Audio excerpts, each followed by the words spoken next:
Let me now pass on the floor to the Prime Minister and Minister of Foreign Affairs of Albania, His Excellency Edi Rama, the incoming chairperson in office of the OSCE for the year 2020. You have the floor, Your Excellency.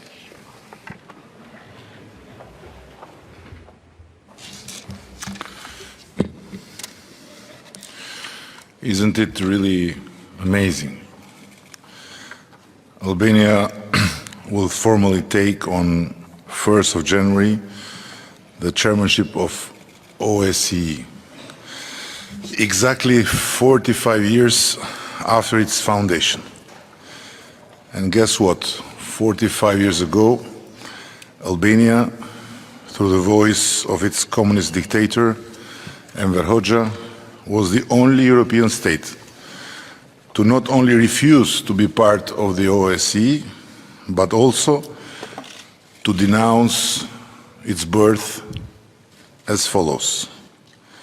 The only hope of all the satellites of the Soviets is to strengthen their friendship with the United States and the West, to seek investments from them in the form of credits without any restrictions, to allow the Church to occupy its former place, to deepen the moral degeneration, and so on and on. I was 11 at that time, a pioneer as the kids were labeled in the old Albania. And today, I am the 55 years old Prime Minister of the new Albania, which is a proud member of the OSCE, prepares to chair this organization of 57 countries and more than 1 billion people, from Vancouver to Vladivostok. Isn't it amazing? Dear Minister Lajčák and dear Miro, first and foremost, thank you for your warm hospitality. Thank you for your 10 commandments. You left me before entering this room. And thank you for your remark to me that at the end OSCE is about the people. And they are not really few, more than 1 billion. Dear Secretary General, esteemed colleagues, ladies and gentlemen, gathering here in Bratislava, we found consensus on many important decisions. That gives me confidence that despite our differences, achievements are possible if we are patient, perseverant, and ready to create the necessary diplomatic space. In particular, we applaud the decision on the future Swedish and Polish chairmanships, improving our ability to give strategic direction to the OSCE in the coming years. And I hope our initiative to change the name of the contact groups with Asian and Mediterranean partners will be approved. On the other hand, we regret that there are several key decisions on which we have not reached agreement. There are still deep fractures on key political and security issues, where participating states around this table feel that no compromise is acceptable or that OSCE commitments are being violated. It falls to the incoming Albanian chairperson in office to look ahead to the upcoming year. For Albania, it is a historic moment. Albania is a country with a rich and diverse history, strong traditions, and an aspirational vision for the future. After enduring many challenges in the 20th century, our people now aspire to lasting prosperity, security, and peace, all of which is no small part dependent upon good relations with our neighbors and with partners further away. Religious harmony and hospitality are easily recognized among Albanians. Pope Francis paid in Albania his first official visit abroad to praise what he called religious fraternity among Muslims, Catholics, and Orthodox Christians, and others. Furthermore, we were the only country with a larger number of Jewish people at the end of the Second World War compared to when the war started, and with a record of no single Jew having been released to the Nazis. But one does not need to get so back in time to recognize our hospitality. In 1999, in a country of no more than 3 million people, we welcomed and housed more than 500,000 Albanians from Kosovo, in what now should serve to everyone as a reminder of what does not need to be repeated ever again. From a nature under a cruel regime that opposed the Helsinki spirit, we are now honored to have your confidence and lead our organization. Chairing the OSCE marks the highlight of such significant transformation.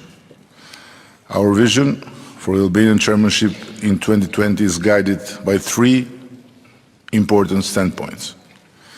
First, we intend to focus on the basics, implementing together, in good faith, the encompassing set of our political commitments.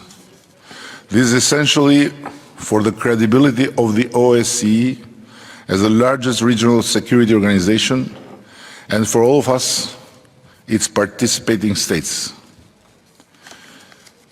The Helsinki recipe for peace in Europe is simple yet effective. Respect for sovereignty and territorial integrity, and respect for human rights and fundamental freedoms. If we want security and peace in Europe, we will have to take responsibility for fully implementing our commitments. Second, the OSCE has proven the ability to deploy quickly and sometimes where no one else can. This is a huge asset, making a difference on the ground, be it when preventing the escalation of a conflict, monitoring elections, or supporting reforms, improves the security and prosperity of our citizens. This is a unique advantage of our organization, and the Albanian chairmanship will promote the work of the OSCE where it is closest to people. Third, inspired by the 30th anniversary of the Charter of Paris, we'll continue to strengthen dialogue. This is the only way to rebuild trust between us. Promoting confidence-building measures and making full use of the structured dialogue are critical to this endeavor.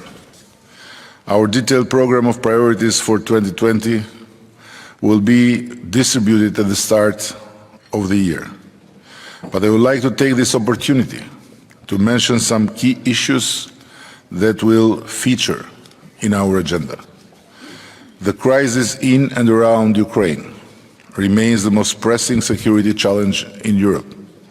It is unacceptable that protracted conflicts in our region continue to claim lives. Therefore, conflict resolution efforts will be on top of the agenda of the Albanian chairmanship. Women continue to suffer most from instability and conflict. They are also unjustly excluded from peace talks. This is why we will focus both on combating violence against women and on promoting the role of women in peace and security. We will do our part by appointing more women to positions of responsibility in the OSCE. But I also call upon you, as several positions will be vacant next year, please nominate as many qualified female candidates as possible.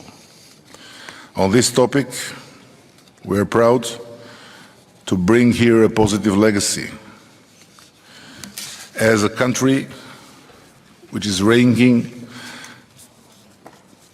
among top 5 in the world for the women participation in government and quite high worldwide for the participation of women in public affairs.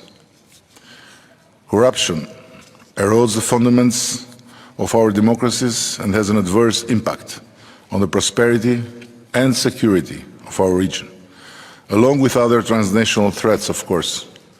Building on the momentum created by previous chairmanships, we will enhance the work of the OSCE in combating corruption and promoting good governance. Trafficking in human beings is both a serious human rights violation and a security risk. The OSCE is now a global leader in combating human trafficking, and in 2020 will continue to champion the OSCE activity in this area. Last, intolerance and hate speech are spreading in Europe. We must redouble efforts to counter discrimination and promote human rights and fundamental freedoms.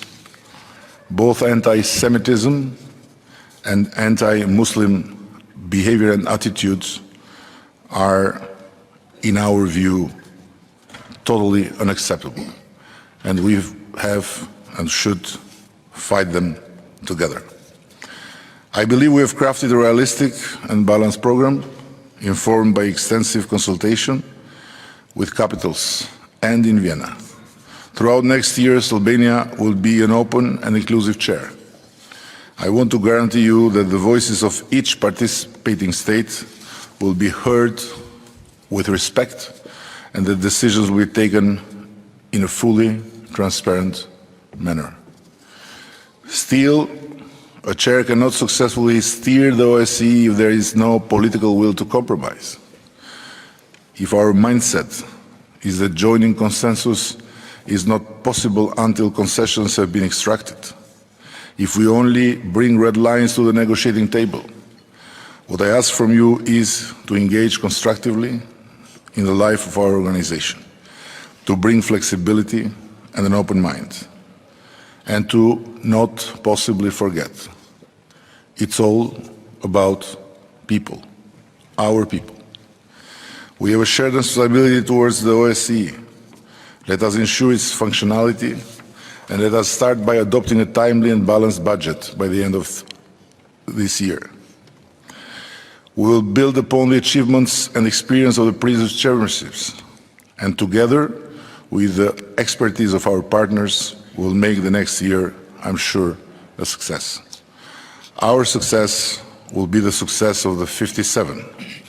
We all have a responsibility here, not for just a bunch of people, but for more than 1 billion people. Thank you very much.